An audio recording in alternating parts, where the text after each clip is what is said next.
ఏదేమైనా మా liquor scam అలాంటి ఇంకా చాలా ఉన్నాయి. ఆడుదాం ఆంధ్ర పేరుతో కూడా అనేక రకాలైనటువంటి ఉమ్.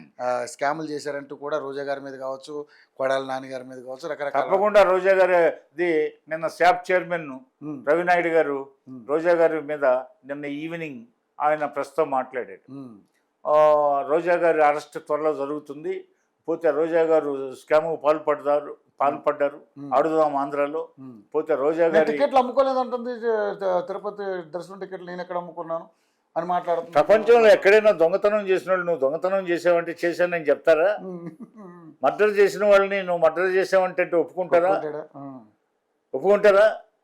పోలీసు వాళ్ళు థర్డ్ డిగ్రీ ఉపయోగిస్తేనే అసలు నిజాలు బయటకు వస్తాయి. అసలు నిజాలు బయటకు వస్తాయి. థర్డ్ డిగ్రీలు ఉపయోగించకపోయాలి కదా వీళ్ళంతా. మాకు తెలియదు, మాకు గుర్తు లేదు, ఎప్పుడో జరిగినాయి, లేదే మాకేమీ తెలియదు అని నంగనాచి కబుర్లు చెప్తుండేది. థర్డ్ డిగ్రీ ఉంటే వీళ్ళంతా నేరస్తులు. థర్డ్ డిగ్రీని ఒప్పుకోదు కదా మన చట్టం. ఆల్రెడీ వంశీ గారి విషయంలో ఏం తెలిసారు మరి? వల్లభనేని వంశీ గారి విషయంలో వల్లభనేని వంశీ గారి మీద 6-7 కేసులు ఉన్నాయి. అవి బయటకు వచ్చారు. అవి చట్టం తన పని తాను చేసుకుపోతుంది. ఓకే. పోతే ఇంకా వల్లభనేని వంశీ వస్తాయి. పోతే అంబటి రాంబాబు నిన్న సత్తెనపల్లి పోలీస్ స్టేషన్లో హాజరయ్యాడు. అదేవిధంగా ఆవిడ రజని సత్తెనపల్లి పోలీస్ ఆమె హాజరైంది. వీళ్ళ పాపాలు ఎక్కడికి పోతాయి? కర్మ ఎప్పటికైనా వెంటాడుతుంది. ఎస్ కర్మ వెంటాడుతుంది. కాబట్టి ఇప్పుడు చెలరేగిపోయి మాట్లాడతారు. వాళ్ళకి అప్పుడు అడ్డోదుపు లేదులే ముందు. దీని అంతటికే కారణం జగన్మోహన్ రెడ్డి గారే. మీరే ఆయనే నడిపించారని బయటకు వచ్చిన వాళ్ళు కూడా చాలా మంది చెప్పారు. ఎస్ ఆయన ప్యాలెస్ లో చేరి మీరు ఒకటే గమనించండి, జగన్మోహన్ రెడ్డి గారి క్యాబినెట్ లో పనిచేసిన వాళ్ళు కానీ ఎంపీలు ఎమ్మెల్యేలు కానీ జగన్మోహన్ రెడ్డి కూర్చొని ఉంటే అత్యధిక సంఖ్యాకులు ఈ సోకాల్డ్ ఈ విఐపీలు జగన్మోహన్ రెడ్డి వైసీపీకి సంబంధించిన ఈ సోకాల్డ్ విఐపీలు నిలబడి ఉంటారు. గమనించండి, నిలబడి ఉంటారు. కారణం ఏంటి? భయం. ఆయన మధ్యయుగాల నాడు చక్రవర్తి, వీళ్ళంతా భటులు. ఎందుకు ఆయన ముందు కూర్చోవడానికి లేదా ఎవరు కూడా లేదు.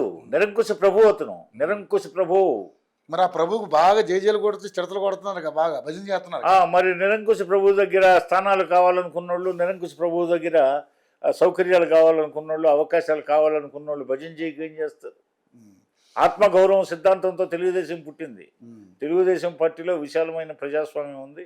తెలుగుదేశం పార్టీలో ఇలాంటి నిరంకుశ ఎలక్షన్లు. సర్వే ప్రకారం చూసుకుంటే చంద్రబాబు నాయుడు గారి పరిపాలన ఇప్పటికిప్పుడు ఎలక్షన్స్ పెట్టినా 70 స్థానాలు ఓడిపోతారు, 80 స్థానాలు ఓడిపోతారు అని చెప్పేసి రకరకాల కేకే సర్వే. చెప్తాను మొత్తం సర్వేలన్నీ విఫలమైనవి. ఆ కేకే సర్వే ఆయనకేం పెద్ద టీం లేదు. గుడ్డేటుగా చెప్పాడు ఒకసారి. ఏది కోటమి వస్తుంది గుడ్డేటుగా అంటే చెప్పిన లెక్క కరెక్ట్ గా చెప్పాడు సార్. గుడ్డేటుగా ఒక్కోసారి గుడ్డెద్దు చేలో పడ్డట్టు సామెత ఉంది. గుడ్డేటుగా చెప్పాడు.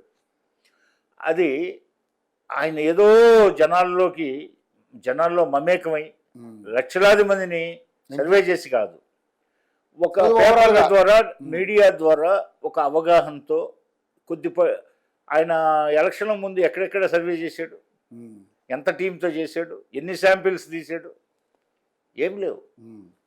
ఎంత ఒక అవగాహనతో చెప్పాడు, అది నిజమైంది.